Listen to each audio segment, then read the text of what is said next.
जय हिंद प्यारे बच्चों, मैं आपका दोस्त अनिल कुमार और आप देख रहे हैं हमारा YouTube channel to the point education. आज है प्यारे बच्चों, आज हम लगभग 2 दिनों का करंट अफेयर्स लेंगे। 21 तारीख और 22 यानी 21-22 अक्टूबर 2022 का पूरा करंट अफेयर्स, जितना भी समसामयिक घटनाक्रम है, इंपॉर्टेंट क्वेश्चन है, उसको लेंगे। साथ में हम डिस्कशन करेंगे, क्वेश्चन पूछे कैसे जाते हैं आपके एग्जामों में।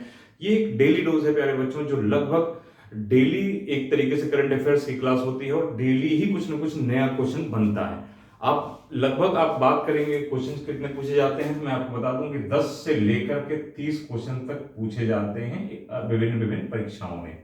उसके साथ ही ये क्वेश्चंस जो होते हैं वो लगभग जितना भी दुनिया में कुछ हो रहा होता है सबसे रिलेटेड क्वेश्चन होते हैं। इसीलिए मैं हर चीज, हर फील्ड से क्वेश्चन आते हैं। मैं आपको बार बार इसीलिए कहता हूं, रिवीजन भी कराता रहता हूं और बार बार क्वेश्चन फॉर्मेट भी कराता रहता हूं। डेली का डेली क्वेश्चन इस पे पूछे जाते हैं। 10 से 30 क्वेश्चन होते हैं। सभी प्रकार के एग्जाम, जितनी भी परीक्षाएं होते हैं, सब में पूछे जाते हैं। तो ध्यानपूर्वक आधे घंटे का टाइम अगर आप दे दें डेली के डेली, तो ये क्वेश्चन तैयार हो सकते हैं। क्योंकि किसी भी कोई सब्जेक्ट नहीं होता कि आप किसी एक सब्जेक्ट को लेकर के पढ़ लिया और आपने इसको पूरा कर लिया। और ये इतना ज्यादा महत्वपूर्ण क्वेश्चन होते हैं। 30 क्वेश्चन का मतलब ये है, सोच लीजिए आप कि 10 से, तो ये 10 क्वेश्चन ही अगर किसी किसी एग्जाम में अगर 100 क्वेश्चन पूछे जाते हैं, तो उसमें 10 से 15 क्वेश्चन करंट अफेयर्स का, नहीं समसामयिक घटनाक्रम होता है। और जिन एग्जाम में 150 क्वेश्चन पूछे जाते हैं, उनमें इनकी संख्या 25 से लेकर के 30 तक हो जाती है। मतलब ये है कि क्वेश्चन, ये सिलेबस इसका जो भी है, इसका जो भी क्वेश्चन पूछे जाते हैं, वो आपको एग्जाम में अंदर अथवा बाहर करने की क्षमता रखता है। इसलिए इसके ऊपर अमूमन ऐसा होता है कि बच्चे टाइम नहीं देते हैं, और टाइम नहीं देने का नजरिया ये होता है। और किसी भी सब्जेक्ट में, क्वालिटी हुआ, एजुकेशन हुआ आपका, साइंस हुआ आपका, ज्योग्राफी हुआ आपका, और कोई भी सब्जेक्ट है, मैथ्स हुआ, इंग्लिश हुई, कोई भी सब्जेक्ट है, उसको अगर आप एक बार पढ़ लें और ऑप्शन आपके सामने आए, तो हो सकता है क्लिक हो जाए। लेकिन यहां पर क्या है, डेली बदलने वाली चीज है। पिछले साल अगर किसी को बुकर मिला था, तो इस बार बुकर किसी और को मिल गया। अब वो 2021 का नहीं, 2022 का क्वेश्चन पूछेगा। ऐसे ही 2022 के बाद 2023 आएगा, तो 2023 के जो इंपॉर्टेंट क्वेश्चन होंगे उसको पूछेगा। इसलिए ये ध्यान रखने की जरूरत है। आज ये शुरू करते हैं। आज खेलो इंडिया यूथ गेम्स पहला लेते हैं। पांचवा जो है खेलो इंडिया, पांचवा खेलो India India youth games, India youth games शुरू हुआ है। कहां पे हुआ है शुरू? सीधे सीधे क्वेश्चन बस पूछेगा, खेलो इंडिया यूथ गेम्स कहां शुरू है? मध्य प्रदेश में। ठीक, आपने आंसर क्या करना है? मध्य प्रदेश। सीधे सीधे क्वेश्चन आएगा, इसमें कुछ भी टेक्निकल नहीं है। ठीक, बाकी इसमें कौन जीता कौन हारा ये बात की बात है, लेकिन खेलो इंडिया यूथ गेम्स पांचवा आयोजन जो हुआ है 2022 का, 2022 का ध्यान रखिएगा, 2022 तक वो कहां पे हो रहा है? मध्य प्रदेश में हो रहा है। सिर्फ इतना ही क्वेश्चन, पहला क्वेश्चन है। बस ये भी ध्यान रखना है कौन से नंबर का है, तो पांचवा है। ठीक, नेक्स्ट क्वेश्चन लेते हैं। ये क्वेश्चन तो सीधे सीधे फैक्ट है तरीके से करे बच्चों, इनको ध्यान रखना है। अब सोचिए 2021 में कहीं और हुआ, 2019 में, 2023 में कहीं होगा, तो क्वेश्चन ये पीछे का भी नहीं पूछेगा, ये सीधे सीधे क्वेश्चन 2000, अगर आपका 2022 लास्ट में है, पेपर होता है दिसंबर तक होता है, तो भी 2022 आएगा। अगला जब तक खेलो इंडिया गेम्स 2023 नहीं हो जाता, क्योंकि अब इस वर्ष कब हो रहा है? अक्टूबर में हो रहा है, नवंबर में हो रहा है, अक्टूबर और नवंबर में हो रहा है। इसलिए क्वेश्चन जो है अगले अक्टूबर नवंबर तक ये आपका वैलिड है, यहाँ पे पूछा जा सकता है। ठीक है, अगला क्वेश्चन ले लेते हैं। अभी हाल ही में क्या हुआ है प्यारे बच्चों? मिशन लाइफ स्टार्ट किया गया। मिशन लाइफ सीधे सीधे आपके एग्जाम में ऐसे ही लिखा होगा, मिशन लाइफ। ठीक, मिशन लाइफ, मिशन लाइफ ऐसे करके लिखा रहेगा। से आप क्या समझते हैं? ठीक, तो ये क्या है? गुजरात के केवड़िया में, गुजरात का एक स्थान है केवड़िया। ठीक, केवड़िया में वहां क्या थे? यूएन के महासचिव, यहाँ पर भारत, इसको भारत के प्रधानमंत्री, प्राइम मिनिस्टर पीएम मोदी, और आपके यूएन, यूनाइटेड नेशन के जो महासचिव हैं, ठीक, यूनाइटेड नेशन के जो महासचिव, उनका नाम है एंटोनियो गुटेरस, एंटोनियो गुटेरस। ठीक, एंटोनियो गुटेरस। ठीक, कौन है ये? यूएन, यूनाइटेड नेशन के महासचिव हैं एंटोनियो गुटेरस। ये भी उपस्थित थे। यहाँ पर मिशन लाइफ स्टार्ट किया गया। ठीक, मिशन लाइफ से आप क्या समझते हैं? मिशन लाइफ क्या है? मिशन लाइफ का मतलब है कि लाइफ स्टाइल फॉर एनवायरमेंट। क्या है लाइफ स्टाइल का फुल फॉर्म? एक तरीके से देख लेंगे तो लाइफ स्टाइल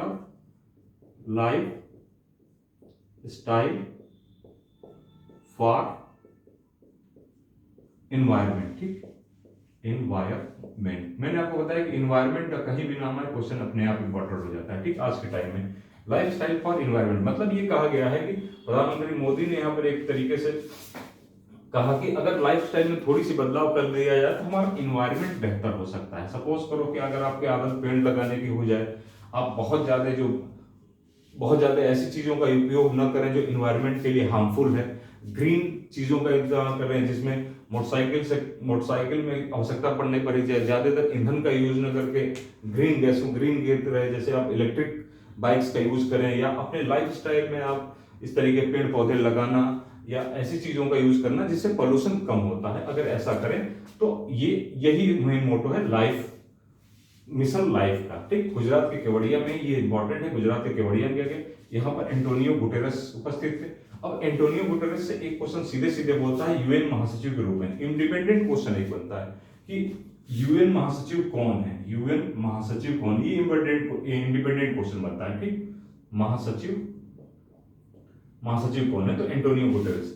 ये कहाँ के रहने वाले, पुर्तगाल के, ये भी क्वेश्चन पूछता है, पुर्तगाल के रहने वाले हैं एंटोनियो गुटेरेस। तो सीधे सीधे ये भी क्वेश्चन पूछता है कि यूएन महासचिव एंटोनियो गुटेरेस निम्नलिखित में से किस देश के हैं, ऐसे करके भी क्वेश्चन पूछता है। तो आप ध्यान रखेंगे कि 2-3 तरीके के क्वेश्चन एक ही जगह पे मैंने बता दिए। क्वेश्चन करंट का क्वेश्चन तो सिर्फ ये है कि मिसाल लाइफ से क्या समझते हैं आप, ठीक। लेकिन यहीं पर 3 क्वेश्चन बन गए। एक तो अंतरराष्ट्रीय संस्थाओं से एक क्वेश्चन बन गया आपका, अंतरराष्ट्रीय संस्थाओं से एक क्वेश्चन पूछ लेता है, ठीक। एग्जामों में अंतरराष्ट्रीय संस्थाओं से एक क्वेश्चन पूछ लेता है। तो यूएन क्या है, यूनाइटेड नेशन क्या है, संयुक्त राष्ट्र संघ क्या है, एक अंतरराष्ट्रीय संस्था है, अंतरराष्ट्रीय संस्था है, इसलिए क्वेश्चन यहां से एक पूछता है, कई बार उसका अध्यक्ष पूछ लेता है, ठीक है। तो आपको मैंने बता दिया कि एंटोनियो गुटेरेस के बारे में। नेक्स्ट क्वेश्चन लिखते हैं, अग्नि prime new generation ballistic missile है, क्या है, अग्नि प्राइम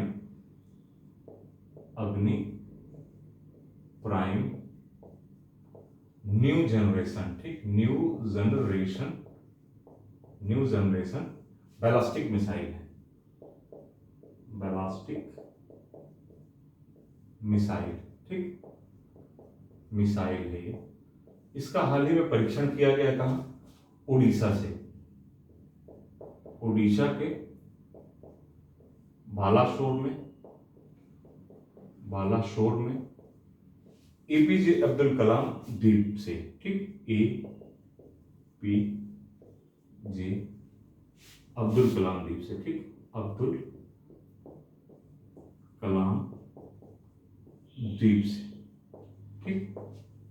परीक्षण किया गया, क्या किया गया, परीक्षण किया गया है किसका, अग्नि prime new generation ballistic missile का, ठीक। ये परमाणु बम ले जाने में सक्षम है, ठीक। इस मिसाइल के थ्रू परमाणु बम भी भेजा जा सकता है, ठीक, परमाणु बम भी इसके द्वारा भेजा जा सकता है, ठीक। इंपॉर्टेंट क्वेश्चन है, खासतौर से अमूमन जो आदमी डिफेंस की तैयारी करते हैं, जितने भी लोग डिफेंस की तैयारी करते हैं उनके लिए ज्यादा इंपॉर्टेंट क्वेश्चन हो जाएगा, बाकियों के लिए भी इंपॉर्टेंट है लेकिन उतना इंपॉर्टेंट नहीं जितना डिफेंस के लोगों के लिए। तो अग्नि prime new generation ballistic missile जो परमाणु बम ले जाने में सक्षम है, नहीं कि उसके साथ परमाणु बम भी ले जा सकता है। कहां पर इसका जो है परीक्षण किया गया है, मतलब कहां से इसको चेक किया गया है, तो ओडिशा के बालासोर में एपीजे अब्दुल कलाम द्वीप से, ठीक, एपीजे अब्दुल कलाम द्वीप से इसका परीक्षण किया गया। इन 3-4 चीजों को ध्यान देंगे तो आपको यहां से क्वेश्चन मिस नहीं होगा। करंट का क्वेश्चन है सीधे सीधे, इसलिए ये करंट की तरह इसको देखिए, बहुत ज्यादा इधर इसमें दिमाग लगाने की जरूरत नहीं, करंट का क्वेश्चन है, करंट की तरह देखिए और जल्दी इसको जो है जितना बताया है वहीं से क्वेश्चन आएगा, उससे अलग क्वेश्चन नहीं आएगा, ठीक। थोड़ा ज्यादा कई बार डस्ट आ जाती है, ठीक है। तो नेक्स्ट क्वेश्चन ले लेते हैं। एक है आकाश तत्व पर पहला सम्मेलन, भारत का पहला सम्मेलन एक हो रहा है, क्योंकि भारत में पहली बार हो रहा है इसलिए इंपॉर्टेंट है। किस पर, आकाश तत्व पर, ध्यान से सुनिएगा, इंपॉर्टेंट है। आकाश तत्व पर पहला सम्मेलन है, ठीक, पहला सम्मेलन है। कहां हो रहा है, ये हो रहा है देहरादून यानी उत्तराखंड में। देहरादून कहां पता है, उत्तराखंड की राजधानी है देहरादून, ठीक है, उत्तराखंड में देहरादून में हो रहा है। अब आकाश तत्व पर पहला सम्मेलन क्या है, तो ये माना गया है कि कोई भी चीज है, ठीक, वो 5 तत्वों से मिलकर बनी है। कोई भी चीज है वो 5 तत्वों से मिलकर बनी है। तो 5 तत्व हैं कौन कौन से? आकाश, वायु, अग्नि, पृथ्वी, जल। ठीक, 1 2 3 4 5 इनसे मिलकर बनी है। और ये कहा गया कि अभी तक कोई वैज्ञानिक ऐसा कोई खोज नहीं की गई जो इनको ध्यान में रखकर की गई, आकाश को, वायु को, अग्नि को, पृथ्वी को, जल को, इनको ध्यान में रख करके कि ये पृथ्वी, ये पंचतत्व तो है क्या, इससे क्या मतलब है, इसको, इसका कोई एक तरीके से रिसर्च नहीं किया गया। इसी के लिए बहुत सारे वैज्ञानिकों ने मिलकर के आने वाले नवंबर में देहरादून के अंदर सबसे पहला ले लिया आकाश। इस आकाश तत्व पर ये देहरादून के उत्तराखंड के देहरादून में पहला सम्मेलन इस पर बातचीत करने के लिए, और खास तौर से इन पांचों यानी पंचतत्व के संरक्षण की बात की गई कि संरक्षण किया जाएगा। किस चीज के लिए?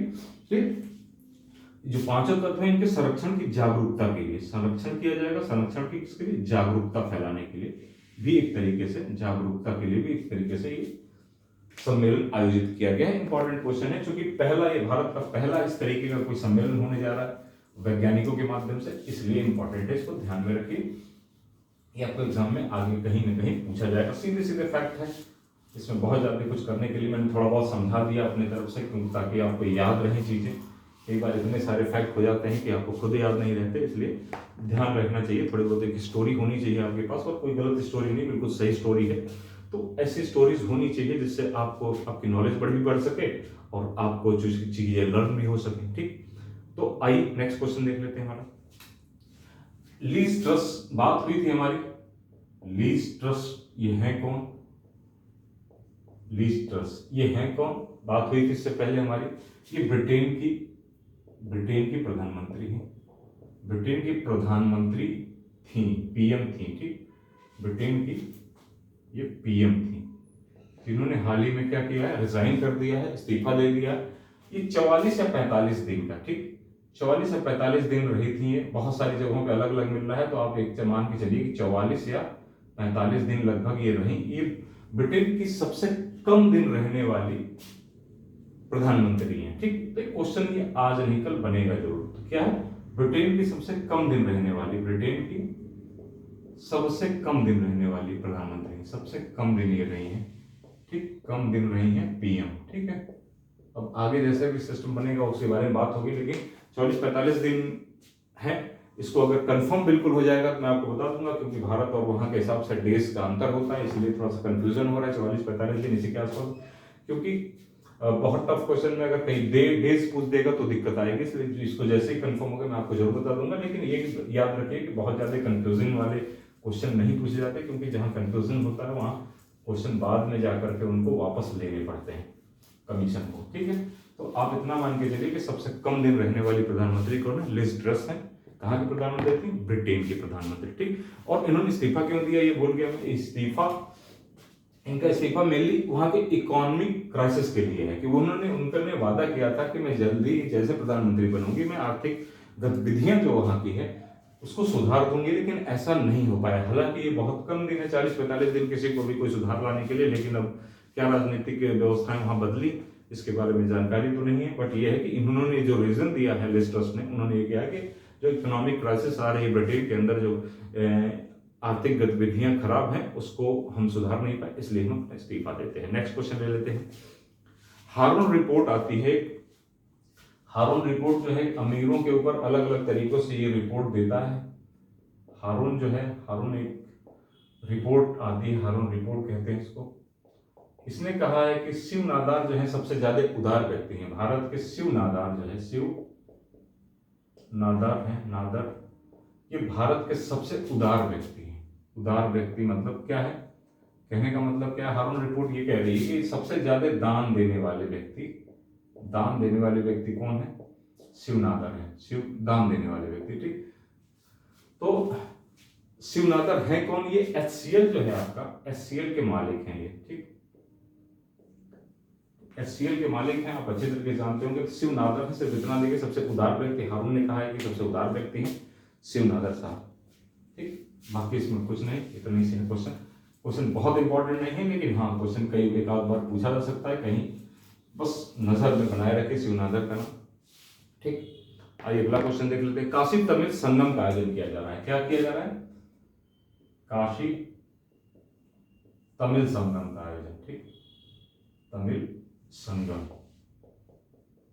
इसका आयोजन किया जा रहा है। तो ये किस मंत्रालय के अंतर्गत? अभी नवंबर में इसका होने वाला है, इस अभी भी हो रहा है, लेकिन अक्टूबर लास्ट नवंबर में होना है। काशी तमिल संगम, इसका आयोजन किया जा रहा है। तो ये किस मंत्रालय के अंतर्गत किया जा रहा है? तो ये शिक्षा मंत्रालय, एजुकेशन डिपार्टमेंट के अंतर्गत, शिक्षा मंत्रालय के अंतर्गत किया जा रहा है। ठीक, ध्यान रखने वाली बात है, क्योंकि यहाँ पे संस्कृति मंत्रालय देगा तो वहां कंफ्यूजन बनेगा। काशी तमिल संगम की बात कर रहा है तो अगर संस्कृत मंत्रालय ऑप्शन में दे देगा तो आप कंफ्यूज होंगे। ध्यान रखिए, एजुकेशन डिपार्टमेंट द्वारा। क्या है काशी तमिल संगम?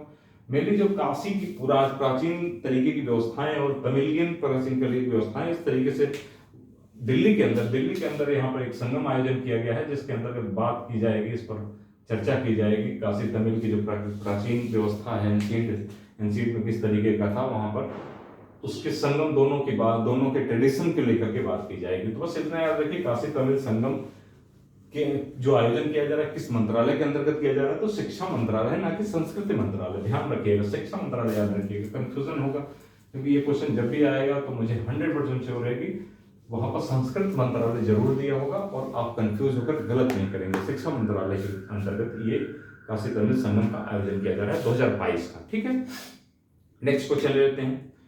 अब जो हमारा अब तक मिशन चंद्रयान खूब गए हैं, अब तीसरा जो मिशन चंद्रयान है हमारा, तीसरा मिशन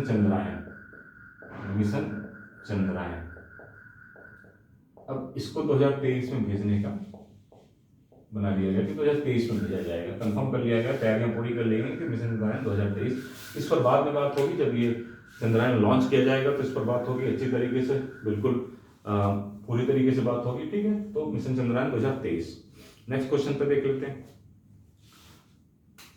अभी संयुक्त राष्ट्र मानवाधिकार परिषद है। नेक्स्ट क्वेश्चन है हमारा, संयुक्त राष्ट्र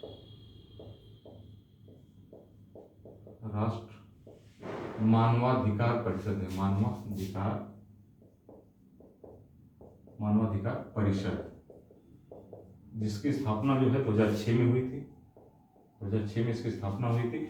इसमें एशिया के पहले नियुक्त हुए हैं। क्या हुए? विशेष दूत नियुक्त किए गए। एशिया के पहले व्यक्ति जिनको विशेष दूत नियुक्त किया गया। ठीक है, विशेष दूत नियुक्त किया गया है, ये एशिया के पहले व्यक्ति हैं। ठीक है प्यारे बच्चों, एशिया के पहले व्यक्ति हैं, जिनका नाम क्या है? डॉक्टर केवी अश्विन। डॉक्टर केवी अश्विन। ठीक, अश्विन है। ठीक, डॉक्टर केवी अश्विन। ठीक, डॉक्टर केवी अश्विन क्या है? ये एक विशेष दूत नियुक्त किया गया है इनको, जो एशिया के संयुक्त राष्ट्र मानवाधिकार परिषद के। बस इतनी बात है, फैक्ट है, इतनी बात जानने की जरूरत है। ये था आज का हमारा आखिरी क्वेश्चन प्यारे बच्चों। आगे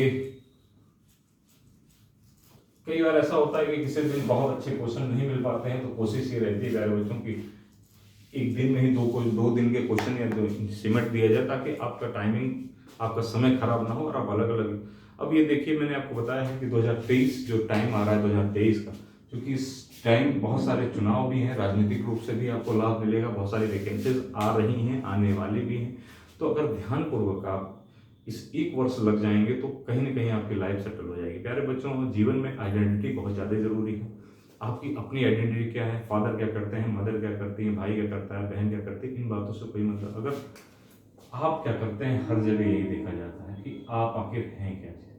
अगर अभी आपको ये समझ में नहीं आ रहा है कि आप क्या हैं, आपकी आइडेंटिटी नहीं समझ, तो ये 10 साल बाद आपको समझ में आ जाएगी। 10 साल के बाद आपको अपने आप समझ में आ जाएगा कि मैंने से क्या गलती हो गई। क्योंकि ये जो टाइम है बहुत ज़्यादा इंपॉर्टेंट टाइम होता है, इस पर अगर मेहनत कर ली जाए तो शायद हमारा भविष्य आपका सही हो जाए। बाकी क्या होना है नहीं होना है किसी को नहीं पता, लेकिन अभी जो चीज़ है वो आपके हाथ में है। इसको आप जैसे चाहें वैसे निकाल सकते हैं। इसलिए आप बने रहिए, करंट अफेयर्स की चिंता मत करिए, इंपॉर्टेंट क्वेश्चंस लेके आते हैं आपके लिए। कोई भी क्वेश्चन इधर उधर नहीं जाएगा, सब यहीं से क्वेश्चन आपके आएंगे।